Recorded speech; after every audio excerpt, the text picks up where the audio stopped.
Balake. Where is Balake at? My name's Blake. Do you want to go to war, Balake? I'm for real. Aaron. Aaron is here, everyone. Thank you for joining me. I'm joined today by my good friend, John Poe. How's it going, John? Howdy. It's going. Busy as can be. You know how it is. So. Well, I'm streaming from the road today, and I figured we'd give this a shot. I wanted to have a conversation with you. Actually, before we get started, for anyone not already familiar, you can find John's YouTube channel, Poe on the Go, and check that out. John is a retired police officer, former police chief, and I wanted to ask you a question that I've been getting. Okay. This is in response to everything that we've been hearing about Miriam Francis and what she's been going through to get justice for the crimes that were committed against her as a child in Scientology. In this case, these crimes were committed by her father. Miriam was in season 2, episode 1 of Scientology in the Aftermath show. That was, I don't know, 5-6 years ago. I lose track of the years these days. I'm getting old. Since that time, she has personally been pursuing justice, criminal justice proceedings against her father in both the United States and Australia. She's told she shared some incredible information the last few days about some of the struggles she's experienced in trying to get help seeking this justice. Some of the information that she shared is that the LAPD actually called her father in for an interview, and he confessed to absolutely everything.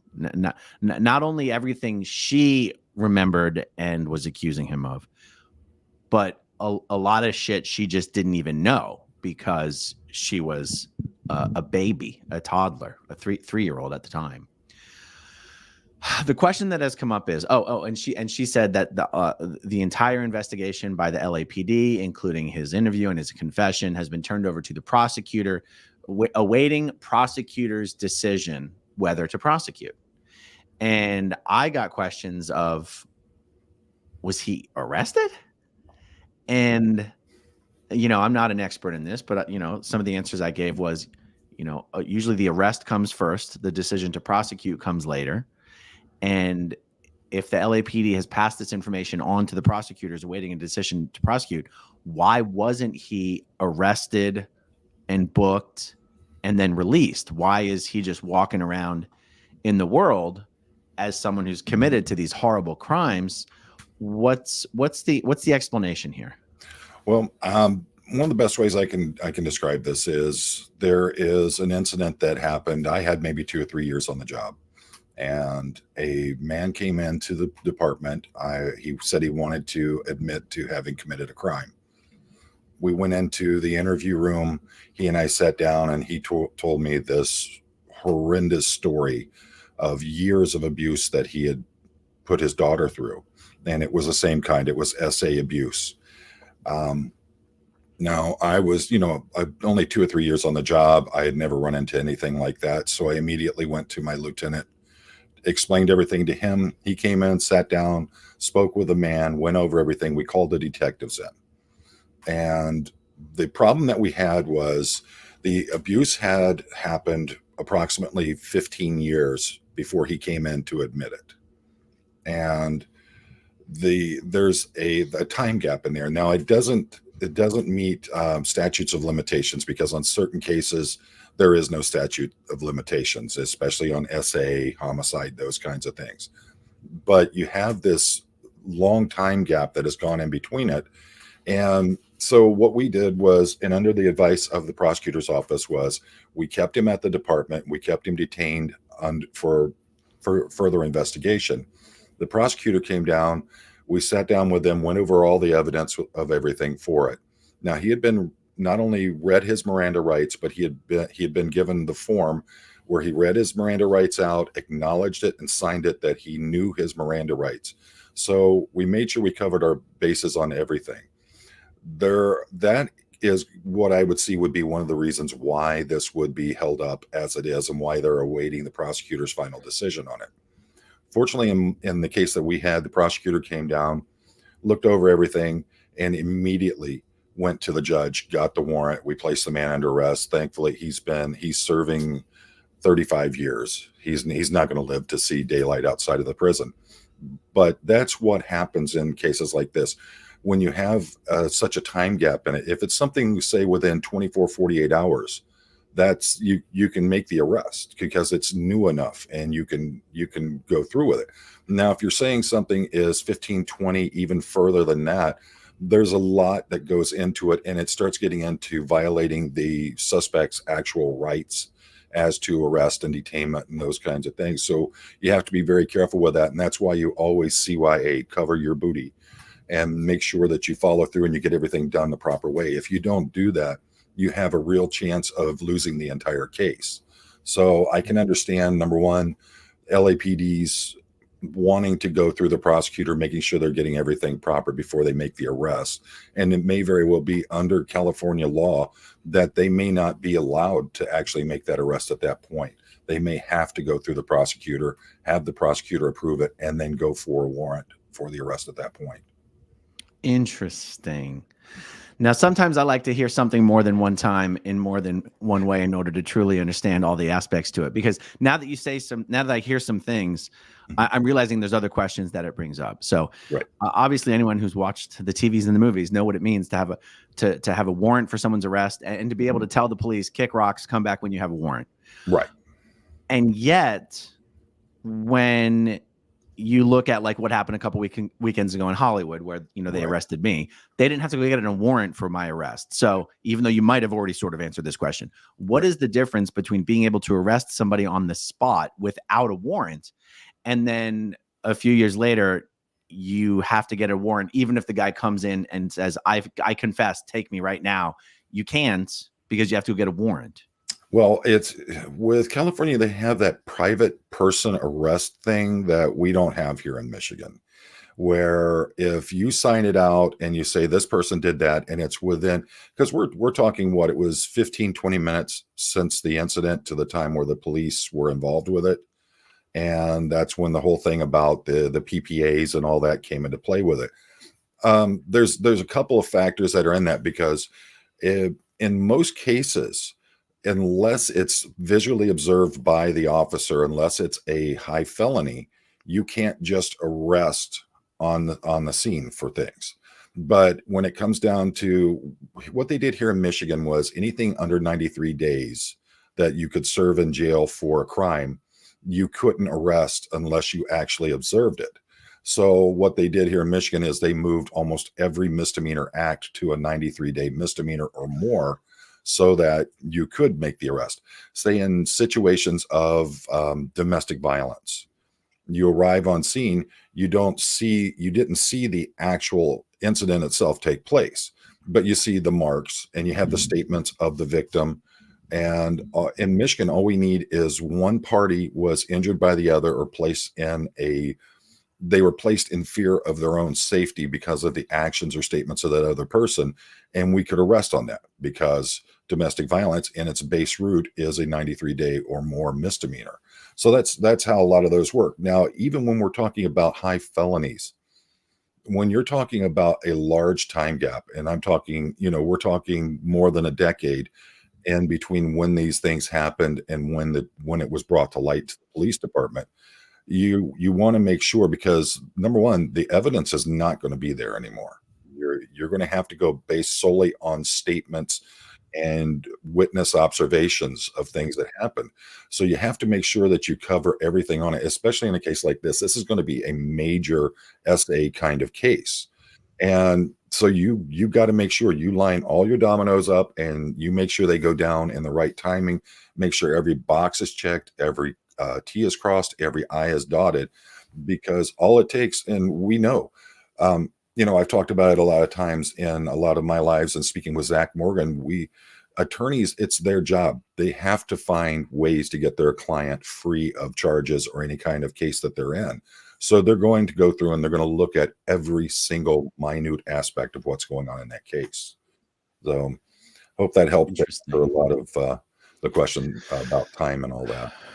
I think so. There's another question I asked you offline that let's just let everyone hear the answer, because okay. In one of the YouTube rabbit holes I went down recently, there was a guy who called the police on himself. Mm-hmm. And he had apparently committed a murder like 10 years prior.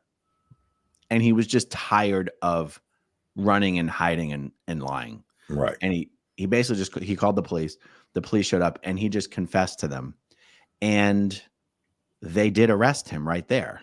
Right. Now, you pointed out to me, it might not have been an arrest, but Right. so what might be happening in a situation like that makes it different than us sitting here wondering why they didn't why they didn't arrest Miriam's father. Well, here's again, I would have detained him for further investigation.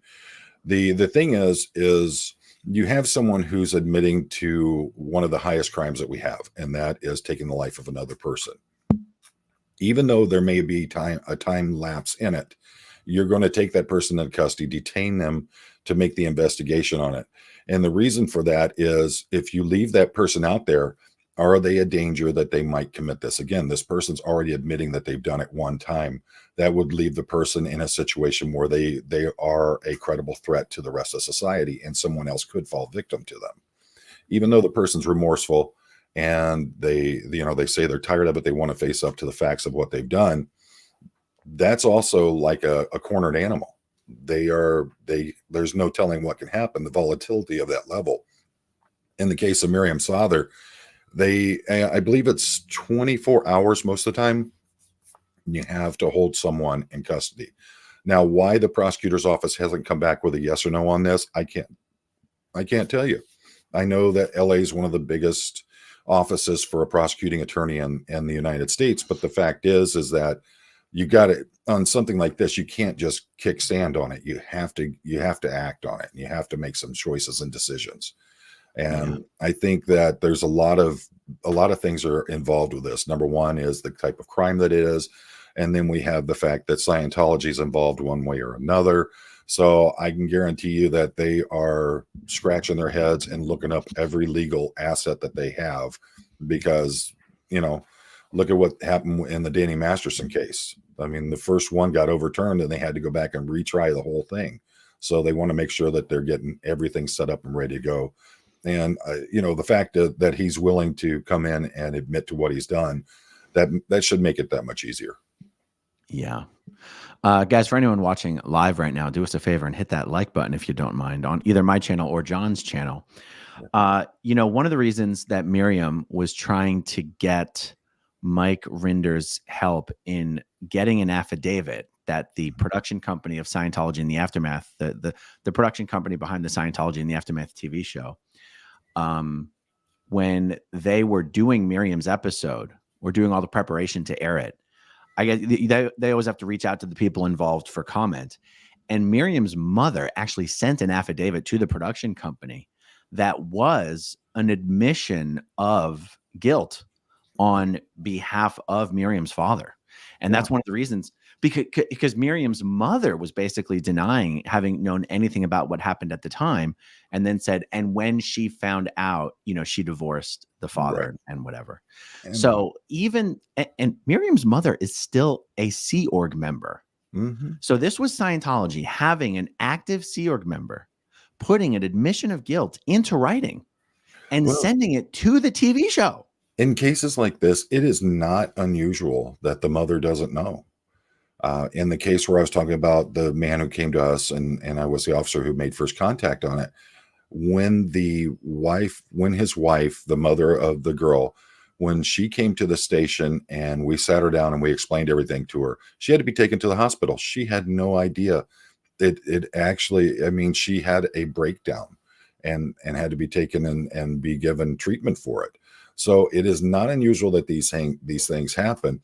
There is such a weird dynamic that goes through this whole situation of dependency, of keeping the victim silent, or creating this bond with the victim, whereas the victim doesn't want to even say anything. And we're talking, I think, 3 years of age was the beginning point of this. So we're talking a child who lived through this through the earliest stages of life, moving forward. And I don't remember the exact time frame of how long it went on, but it's very, very possible that the mother never even knew anything happened. So it's sickening.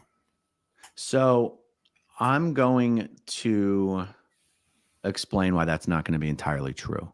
Okay. Well, I run the risk of misstating or misremembering the facts here. That's all right. But, because here's what I don't remember. Whenever this information was revealed within Scientology, that is when Miriam's mom would have found out. So would she have known in the early stages when this was happening? No. Would she have learned as soon as it came up for the first time, whether it was Miriam bringing it up or whether it was Miriam's father bringing it up, instantly everyone involved knew about it. Okay, I am personally aware of former Sea Org members who are aware of what Miriam's dad did and would be more than willing to cooperate in a lawsuit or a criminal proceeding. Because the thing is, and this is where, man, this is some gross shit. All of an individual's sordid history, no matter if what's sordid is things that you've done or things that have done to you, is thoroughly documented, not only in the ethics files, not only in the auditing folders, but also in the personnel files. All Scientology staff members and Sea Org members have a personnel file, which includes a life history, and that life history gets updated every single time you get transferred or promoted or demoted anywhere, or especially within or between organizations. Miriam's father held a number of different posts in a number of different organizations at a number of different echelons after the abuse. And by the way, the abuse wasn't a one-time thing. It spanned years and years and years. And I can tell you that I personally have knowledge of people on the personnel, like in the org board, meaning it wasn't Miriam's, it wasn't someone's auditor, it wasn't someone's ethics officer. Administratively, it was known on personnel lines exactly what Miriam's father did. Wow. And that means every organization he worked in, the HR department knew about it. Everyone in the HR department knew about it. At every organization he worked in subsequent to the abuse. And it also means that senior HCO International knew about it. So HCO is basically Scientology's human resources division entity. Senior HCO is the entity that handles human resources internationally. Senior HCO International is the organization that is the ultimate authority in personnel transfers and personnel postings and approvals for postings. They knew everything. And everything. The thing that's getting me about this is the depth of people who knew about it, the depth of people who covered up for it and never reported any of this. Tell me how this doesn't quantify the definition of a criminal organization. Yeah. I mean, if we, with the documents that my understanding is there's documents that have been obtained that are showing that these things were going on, that it was documented throughout the organization and that it was hidden. It was never reported to the police. And, that right there, I mean, that tells me this is an organization that is covering up to protect itself. And this is why all of this needs to be brought to the light. Why there isn't some major news coverage of what's going on with this astounds me. This literally could be one of those things that helps tip the iceberg to start bringing this organization down as a criminal organization. Yeah. And I'm not trying to take away any kind of light or any kind of wanting for justice for Miriam in this case. But I'm just saying that, that's one thing that strikes me so deeply is how many people knew about it and ignored it. And especially when we're talking about the harming of a child and they did it to protect an organization. Yeah. There's something that Miriam has explained that I'm not sure everyone will have caught or heard, which is that when Miriam was wanting to leave the Sea organization, there was a very concerted effort to keep her in so that what happened to her, she would never be in a position of needing or wanting to tell the world or tell the authorities. Keep her in the Sea Org, keep her happy. There was a point where her father was posted in the L. Ron Hubbard Personal Public Relations Office in the United Kingdom, and the order came down to get Miriam over there to spend time with him and make sure she enjoys it. Make sure she wants to be there, wants to stay there. Wow. This was a really strange effort to like keep her on sides, but then also to sort of force her to spend time with the person who'd abused her, which is really kind of sick and weird. Well, think about that. A level of torture in and of itself. So but then what happened is when that didn't quite work and she really did leave the Sea Org and she really was out in the real world, her father, and this speaks to how many people knew about what he had done. Her father basically said, hey, listen, the daughter who's got all the goods on me is out there in the real world. She could tell anyone she wants whenever she wants. Right. I shouldn't be here anymore. The father told, and keep in mind, when I say he was posted in the LRH PPRO office in the UK, that's a senior level organization. Okay. That's a high level organization. So him as a high level Sea Org member said, hey guys, I don't think you should keep me here anymore because I'm a liability. What I have done can always come back and be used against me and against the organization, and keeping me here is dangerous for you. You should get rid of me. This is how many people knew about what he did, because and by the way, it's not like him saying that was the first time a lot of people were hearing about it. He was saying this to people who already knew damn well what he had done. I'm just explaining it this way so people understand just how much they knew. Yeah. He even had to say, I shouldn't be here anymore because of what I did. And let's think about the level of control this organization has over its members, where he's literally willing to put himself out there and be prosecuted in order to save the organization from looking bad or having anything happen to them.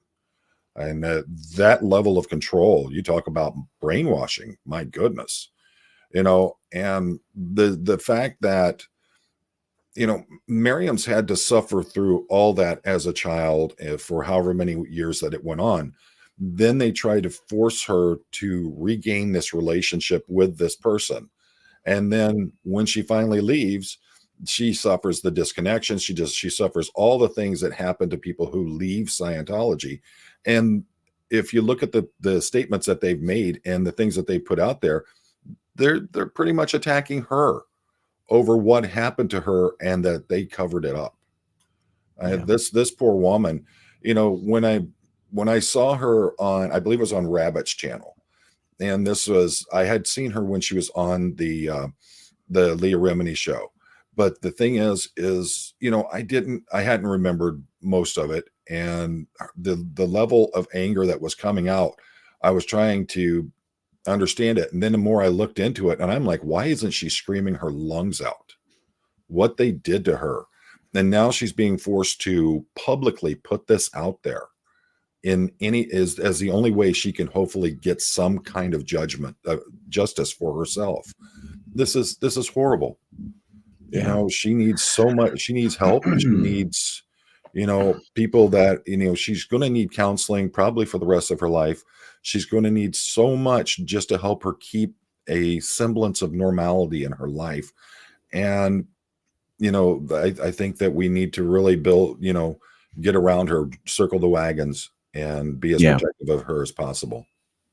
Yeah. And I'll tell you, one of the reasons I'm so optimistic that Miriam is going to get justice is because as much evidence as there was in the Danny Masterson case, I think there's as much or more evidence. There's as much or more evidence, in my opinion, simply Miriam's case.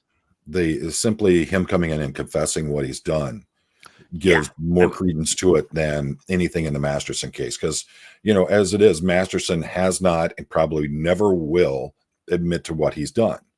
Right. Here we have the person who did it is saying, yes, I did it. This is what happened. Unfortunately, my thoughts on it, he's doing it to protect Scientology.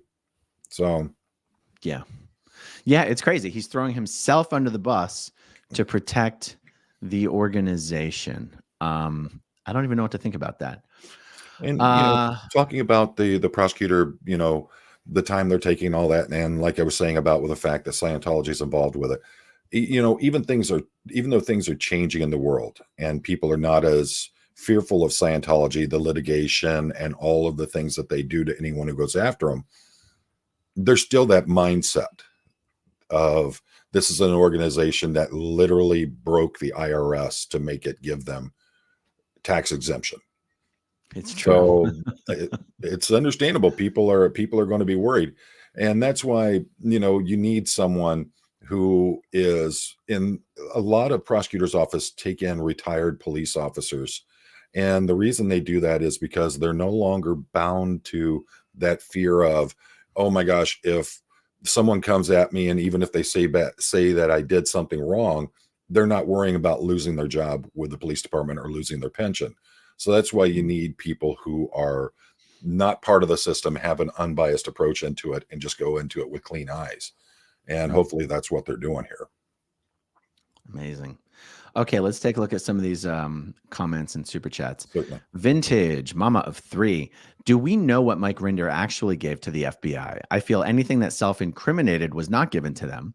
Just thinking if he had such explosive files and nothing happened, maybe not everything was given. I'll tell you, I do believe that Mike gave all the files that he took with him to the FBI. I also believe the FBI would be hard-pressed to understand most of what was in those files. I also believe Scientology would challenge the legitimacy of those files. So, like, I wouldn't expect arrests to be made on those files. I would expect those files to be something that could potentially be used to help the federal government understand exactly how Scientology goes about covering its tracks, how it really operates versus how they appear to operate, pretend to operate. I think those files would help people, the authorities, really get a better understanding of what they're dealing with.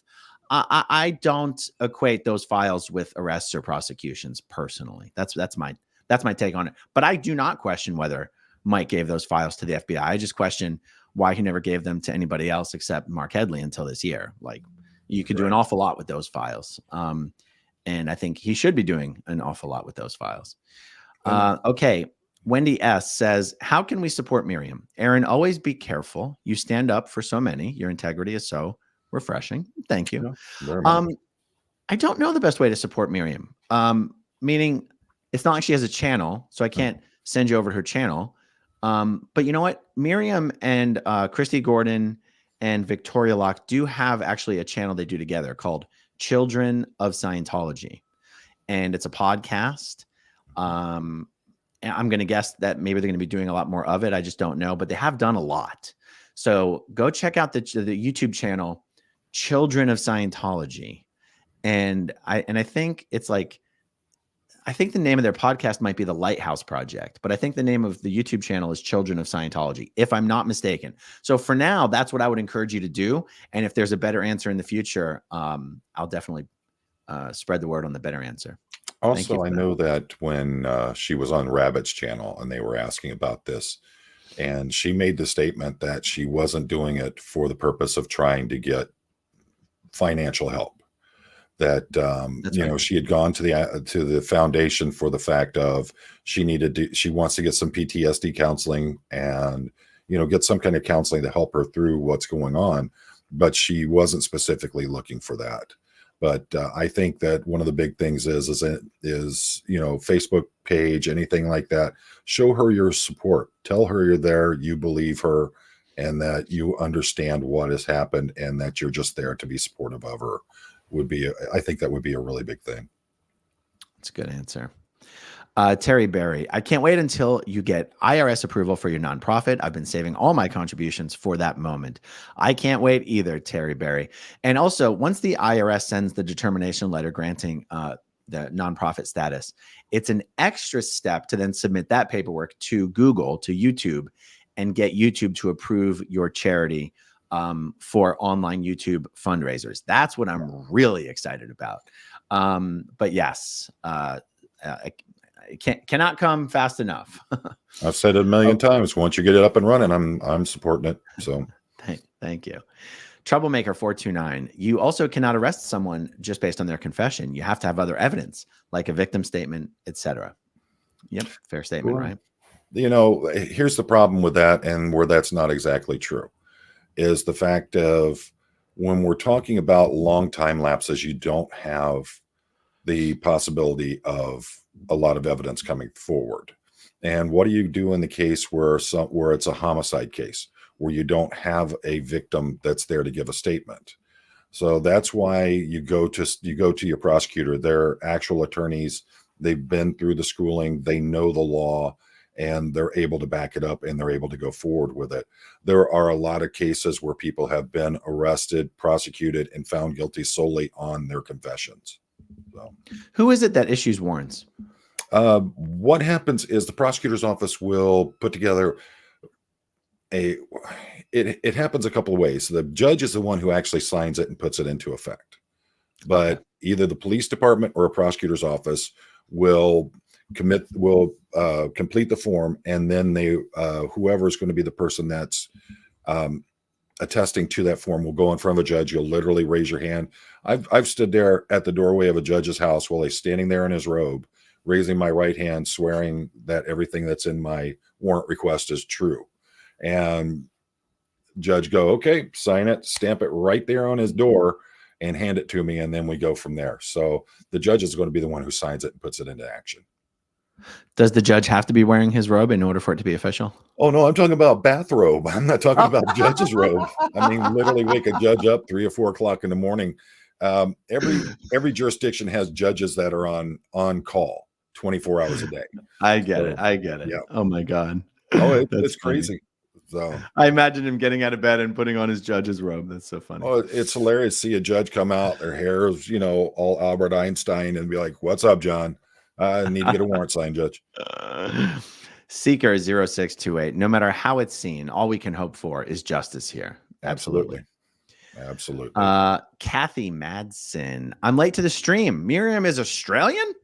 Is there a link to her story? I will send it to some politicians I know, not in the major parties.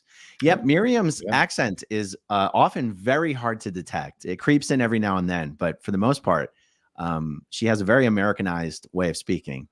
But yes, she is Australian. When you say link to her story, so she did do an interview with Alex the Rabbit, Down the Rabbit Hole News, a couple days ago. So you could use that link. But also, the only place I'm aware of her story actually officially being told is season 2, episode 1 of the Scientology and the Aftermath program. Now, I'm trying to, Miriam's done a bunch of podcasts, even on the children and Scientology stuff. So it is possible she has retold her story. I wouldn't be able to direct you to the link. Yeah, but you can check it out. Okay. EA says, how can we donate to the treatment that Miriam requested? I'm just going to ask Miriam for her PayPal. Because if people want to support her, I think there's nothing wrong with directing people to a way that they can support her, especially to get the funding for the post-traumatic stress treatment that she applied to the Aftermath Foundation for. Now, Miriam said she has a job. She makes a good living. She's not looking for money. But, people want to be able to support. So, let me ask her if she has a PayPal and if she wants me to give it out, PayPal and a Venmo. And if she does, I'll pin it in a comment in the comment section. What city she lives in? What city? Yeah. I don't actually. If we knew about where she lived, then we might be able to find out who is a good counselor or someone who's in the psychiatric field that would be able to give her the counseling, and then find out what it would cost to start those treatments and go forward from there. So, oh, I see. Yeah. It's a specific thing. It's a specific procedure. She's not just looking for funds for therapy. Right. Okay, let's see here. 1010 support for all from the fleas and dogs. Justice. Laffy Taffy, I don't get why the SPTV Discord is so hateful. Well, Laffy Taffy, the answer to that is simple. It's because it's full of hateful people. I've never been on it. I keep hearing about this Discord, and I've never even been there. So, you'll be utterly disgusted. Really? Yeah, and Michelle Carpenter, Pete Jensen, Juliana Bittencourt, Juliana Cohen, and all the other people who freak out when we say their names for creating such a hateful and toxic environment for people who claim to support ex-Scientologists helping to expose Scientology. You guys are all disgusting and should be ashamed of yourselves. I wonder where some of those folks have gone. MX2 Mama, M times 2 Mama, M by 2 Mama. I don't know. Hope she gets justice. Side note, moderators need to stop deleting comments that are not disrespectful and putting people in timeout for calling it out. They need to act like adults and not children. Okay. I probably wouldn't have read the super chat, but that's okay. Yeah. If you want to send me an email at growingupinscientology@gmail.com and give me examples of what's happening that you're not happy with, I'm happy to look into it and see what we can do about it. Thank you for that. And we have mods for a reason, and that's because there's oftentimes we can't keep up with the chat that's going on, and all we can do is hope that our mods are doing the job the right way. And with a mod that I had, there was someone got angry because they were putting some very vicious things on there, and they were blocked from being able to chat in that. And they got hold of me, and I said, look, my mod felt that you were being very disrespectful. You were saying things that were making everyone upset. You were causing arguments in the chat, and I stand with my mod on it. So sometimes you may take a personal affront to something that you may have said that made someone unhappy, but you know, we're here in a grouping of support. We're trying to be here to bring out a positive outcome, and well, for someone like Miriam, but we're here also to bring out a negative outcome for the Church of Scientology. So our goal is to be joined and be one grouping that's doing this and trying to have civil discord as we're doing things. And sometimes folks get very personal about things, and it can have an effect on everyone else in the chat. So yeah, I will say this, for the most part, my moderators, what I say is, I don't personally care. Well, let me see. The problem is I myself don't spend time in people's live streams. So I'm not personally familiar. I mean, every now and then I'll drop in and participate, but I'm not familiar with what it really takes to have a live stream that is a fun place to be in. I can't watch my own live stream, so I can't really see what's happening there. Generally speaking, the instructions I've given to my moderators is the job of a moderator is to delete actual spam, like actual spam, exactly, and to delete obviously hateful trolling. But I'm not expecting moderators to have to regulate attitude or speech or opinions or comments that are just disagreeable. And yet I know that if I was someone that was spending a lot of time in the live chat, I might have a different opinion about what should or should not be deleted, you know? So I always say, if someone has actual complaints about how moderating is happening, feel free to reach out to me with real examples that I can really examine for myself and see if it's good or bad. But otherwise, my moderators are people that I've selected who have been very helpful, productive, and contributing commenters on the channel for years. You know, not problematic, you know, like, and so it's almost like it's not supposed to be a big deal. It's supposed to be deleting spam, deleting obviously hateful trolling. There are no just like accepted opinions or accepted ways of, you know, behaving or speaking or thinking in the chat. But I'm saying a lot of words, but at the end of the day, I have no idea what's happening in my live chat. So, you know, I just don't. I try to keep up with it. But when you start getting over 100, 150 people in there and it starts zooming like the stock market counter, it's impossible. You have to have people that can handle that for you. Yeah. And I don't even put my thing on slow mode, which I should do, you know, but I never remembered to. Okay, let's there's see. always someone there's always folks who get upset about something. You can't make everyone happy, and we are talking about something that people take very personally, especially when it comes to Scientology and the damage that's been done to innocent people. So tensions are going to flare. You know, the only thing in my channel, I ask for open debate, but I ask that you be civil in how you do it. You know, and if you can't do that, then bye-bye. Exactly. Well, guys, let me one more time show everyone John's channel, Poe on the Go. Check him out over there on YouTube. I have a bunch more fun live streams to do later today. Laura is going to be coming over. Serge is going to be coming over. Michael's going to be coming over. Some other friends are going to be coming over. You guys might recognize the room here. We're all here in town for Jenna Miscavige's birthday. We're going to have a great time tonight. And yeah, apparently a lot of exciting stuff happened yesterday in Hollywood. I'm hoping Laura and Serge will fill me in. So stay tuned for those streams later today, probably from the living room or from the backyard around the fire pit or something like that. We're just going to have a good time. All right, guys, thank you so much for hanging out with us this afternoon. Thank you, as always, to everyone who watches until the very end. And we'll talk to you soon. Okay, if you want to see my rock and roll songs, click right on this guitar. And if you want to see a different one of my videos,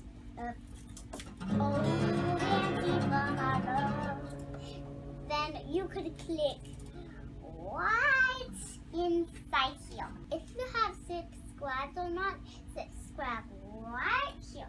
Bye.